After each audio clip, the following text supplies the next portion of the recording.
Highway पे मस्जिद, highway के नीचे मजार, सरकारी जमीन पे मजार, इलेक्शन कमीशन के बराबर में मजार, रेड क्रॉस रोड पे मजार, एयरफोर्स भवन के सामने मस्जिद। उनको ये प्रूफ नहीं देना है कि ये हम क्यों बना रहे हैं, बस वो मानते हैं कि वक्फ प्रॉपर्टी पे बनी हुई है। इसकी जिंदा मिसाल आप लोगों के संज्ञान में आई होगी, इसलिए कह रहा हूं। इलाहाबाद में एक बहुत बड़े क्रांतिकारी थे जिनका नाम था पंडित चंद्रशेखर आजाद। उनके नाम से एक पार्क बना हुआ है, एल्फ्रेड पार्क। उस एल्फ्रेड पार्क के अंदर आज तक ना कोई मजार थी, ना कोई कब्र थी, ना कोई मस्जिद थी। वहां यकायक मस्जिद भी बन गई, मजार भी बन गई और सारे खेल शुरू हो गए। हमारी टीम के एक सदस्य विष्णु शंकर जैन, जिनके पिताजी हरिशंकर जैन साहब, जो राम जन्मभूमि मामले में एक हिस्सा थे, उन्होंने इस पे अपील की कि यहां तो इस तरीके का कोई स्ट्रक्चर नहीं था, ये यकायक यहां स्ट्रक्चर कैसे आ गया। हाई कोर्ट के, इलाहाबाद हाई कोर्ट में जब ये अपील हुई तो वहां के चीफ जस्टिस साहब, उस दिन एक्टिंग चीफ जस्टिस थे कोई, उन्होंने सरकार को, उत्तर प्रदेश की सरकार को बुला करके काफी कुछ डांटा फटकारा। लेकिन सवाल यह है कि उन्होंने, मुसलमानों ने उस पर यह क्लेम कर दिया है कि देखिए साहब, हमारे रिकॉर्ड में यह लिखा हुआ है।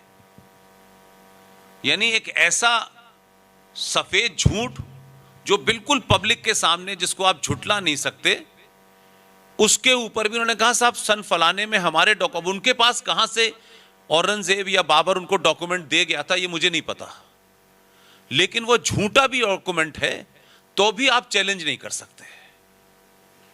तो इस तरीके की घटनाएं इस देश में इतनी बढ़ रही हैं कि आपको जगह जगह सरकारी जमीनों पे मस्जिदें बन रही हैं, कब्रें बन रही हैं, दरगाह बन रहे हैं। ये रूटीन मैटर हो गया है। पुलिस को आप शिकायत करते हैं, पुलिस के पास उनको हटाने का कोई कानून नहीं है। तो लोगों को जब ये पता नहीं था तब पता चला कि वक्फ प्रॉपर्टी के तहत इस तरीके की नंगा नाच करने की एक तरफा इस देश के मुसलमानों को सरकारों में बैठे हुए लोगों ने छूट दी है। सरकार में जो लोग हैं या जो लोग थे जब ये बना, उन लोगों का अपना क्या एजेंडा है मैं नहीं जानता। मैं चाहता हूं कि इस मुद्दे पे देश के लोगों को अवेयर करें, पता करें कि जो गली गली मोहल्ले मोहल्ले जंग करने की तैयारी कर ली गई है, हर सड़क पे, हर गली में, हर पार्क में, सब जगह ये हो रहा है, ये इल्लीगल है। इस मुहिम को हम पिछले 3-4 महीने से शुरू की है और ये हमारा मुद्दा होगा। सरकारें क्या करती हैं नहीं करती, मैं सरकारों के बारे में कभी भी न कोई अच्छी या बुरी टिप्पणी करता।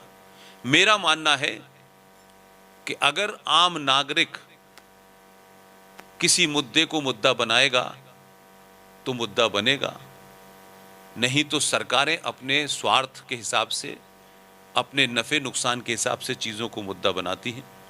लिहाजा मैं ये मानता हूँ कि 1946 में जब भारत के अंदर चुनाव हो रहा था, उस वक्त मुस्लिम लीग का एक नारा था।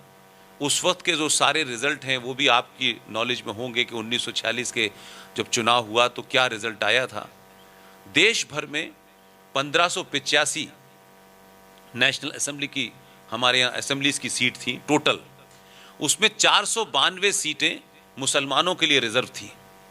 और मुस्लिम लीग का नारा था लड़ लड़ के लेंगे पाकिस्तान, मर मर के लेंगे पाकिस्तान। ये उनका नारा था और ये नारा आप जो इलेक्शन के जो सारे आर्काइव में डॉक्यूमेंट रखे उसमें सब कुछ मौजूद है। पाकिस्तान बन गया तो पाकिस्तान बना तो न तो कबूतर उड़ रहे थे और न गुलाब का फूल नजर आ रहा था। 11 से 21 लाख लोगों की लाशों के ऊपर पाकिस्तान बना, पाकिस्तान बन गया। अब भारत जो बचा भी, उसको आज मुझे लगता है कि नारा बहुत समय से सुनता रहा हूं, लड़के लिया है पाकिस्तान, हंस के लेंगे हिंदुस्तान। इस नारे को जो लोग नारा समझते हैं, मैं समझता हूं कि वो किसी कंफ्यूजन में हैं। आज वो ताकतों ने इस देश के राजनीतिक दलों को इस तरीके से दलाल बनाया है कि वो सत्ताओं में बैठने के बावजूद भी उन्होंने राष्ट्र विरोधी और देश विरोधी और संविधान विरोधी कार्य किए। इसलिए मैंने आपको 92, 93, 95, 2005 और उसके बाद 2013 के किस्से बताए।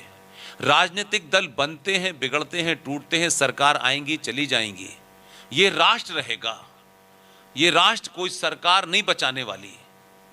सरकार अपनी सरकार बचाती है, पार्टियां अपनी सरकार बचाती हैं, कुछ वो और काम करती हैं, सड़क बनाती हैं, हवाई जहाज बनाती हैं, ये बनते बिगड़ते टूटते रहते हैं। ये कोई नई बात नहीं है कि एक बार जो सड़क बन गई वो कई हजार साल तक रहेगी या एक बार कोई रनवे बन गया। लेकिन राष्ट्र को बचाना ज्यादा बड़ा इंपॉर्टेंट काम है। और आप कह सकते हैं कि राष्ट्र और देश में फर्क क्या है। राष्ट्र का एक बहुत छोटा सा अंग होता है जिसे देश कहते हैं। देश संविधान से चलता है, सरकार उस संविधान से बंधी होती है। उस सरकार का एक हिस्सा होता है जुडिशरी, एक होता है पुलिस, एक होती है सेना, और इस तरीके से वो पूरा का पूरा सिस्टम होता है जिसे आप देश कहते हैं। और देश एक जमीन का टुकड़ा होता है, उस टुकड़े की रक्षा करने के लिए सेना होती है। लेकिन राष्ट्र समाज चलाता है। राष्ट्र आस्थाओं से, परंपराओं से, सरोकारों से चलता है। इसलिए भारत के हिंदुओं को यह गलतफहमी हो गई है कि हिंदुओं, ये जो जितने मंदिर हैं, इनको बचाने का काम सरकार का है, इसको बचाने का काम समाज का है। और जब समाज कायर और लालची हो जाता है तो स्टेट इनक्रोच करती है।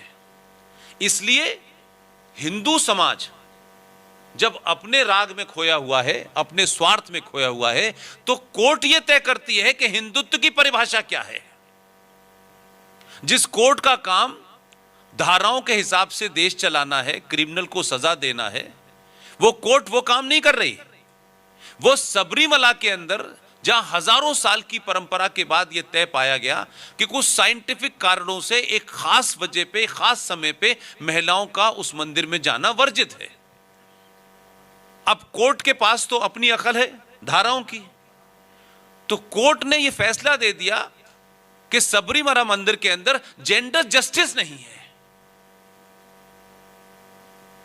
तो पूरे सनातन को आपने अपनी तथाकथित ज्ञान से यह बात करने की कोशिश की कि सबरीमला में जेंडर जस्टिस होना चाहिए, महिलाओं का प्रवेश भी होना चाहिए। उन्होंने यह नहीं बताया कि उसी केरल के अंदर कई ऐसे मंदिर हैं जहां पुरुषों का जाना निषेध है। इसलिए जो हमारे गेरुआ वस्त्रधारी जो संत हैं, महंत हैं, एकड़ों एकड़ों के उनके पास आश्रम है, उनको यह काम करना चाहिए था, समाज को बताना चाहिए था कि सबरीमला में उस वक्त जब मंदिर में महिला जा सकती है, क्यों नहीं जा सकती, उस सबके साइंटिफिक कारण क्या हैं।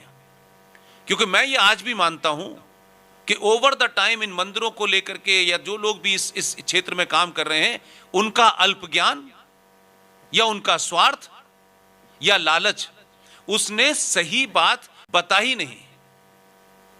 इसलिए दुनिया में अगर सबसे ज्यादा कोई साइंटिफिक चीज है तो वो है सनातन। शुद्ध रूप से साइंस है, उसे सही तरीके से कन्वे नहीं किया गया, बताया नहीं गया। इसलिए हर आदमी बैठे बैठे अपनी एक नई परिभाषा दे देता है, और उसकी परिभाषा उस समय उसके अपने स्वार्थ को तो पूरा कर सकती है, लेकिन राष्ट्र के खिलाफ होती है।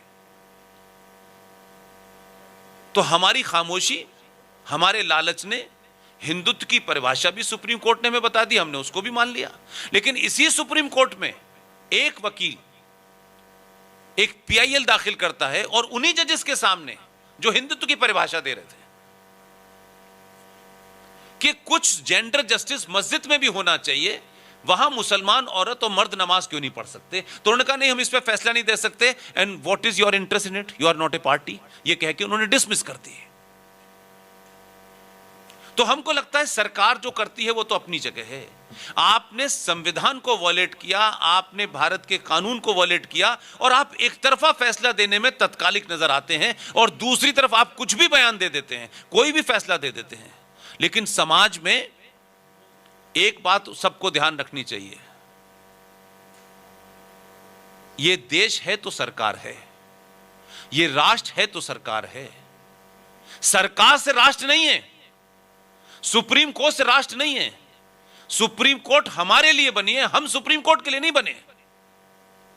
तो ये जो गलतफहमी है कि सब कुछ वो तय करेंगे, हमें सिर्फ मानना है। और लोकतंत्र में जो 4 स्तंभ हैं, उन चारों स्तंभ में सबकी जवाबदेही है। एसएसपी साहब कुछ कर दें, आईजी कुछ कर दे, एक 12-20 लाख की कॉन्स्टिट्यूंसी से जाकर के एक एमपी जीत के आए, उसको ग्रिल कर सकते हैं जज साहब, एक आईपीएस को ग्रिल कर सकते हैं, एक आईएएस को ग्रिल कर सकते हैं। लेकिन इसी लोकतंत्र में जज साहब से किसी सवाल पूछने पे मानहानि कैसे हो सकती है? उनके फैसले के ऊपर भी कोई सवाल नहीं हो सकता है। उनके अपॉइंटमेंट जजेस के लेकर के अगर कोई सवाल खड़ा कर दे तो आप कंटेम्प्ट ऑफ कोर्ट से डराएंगे। आप देश की पार्लियामेंट मेजॉरिटी से कोई भी बिल पास करे, उससे तो बड़ी कोई अदालत नहीं है। तो अगर भारत की पार्लियामेंट ने संविधान की तमाम उसूलों को, बुनियादों को, उसके सारा फंडामेंटल्स को पूरा करते हुए जो भी बिल पास होते हैं मेजॉरिटी से होते हैं, ऐसा तो है नहीं कि किसी ने माइनॉरिटी से आज तक किया हो, कि कोई सरकार कैसी भी रही हो। तो धारा 370 भारत के दोनों सदनों में बहुमत से पास हुई, तो फिर सुप्रीम कोर्ट ने उसकी सुनवाई के ऊपर सवाल कैसे ले लिया? अगर किसी ने पिटीशन दी थी तो कहते कि अगर भारत की पार्लियामेंट ने इसे पास कर दिया तो खत्म हो गई बात। अब सुप्रीम कोर्ट उस पर अलग से फैसला करे। अगर आपने उसे एक्सेप्ट कर लिया, इस मीन कि आप उस पर जजमेंट देंगे।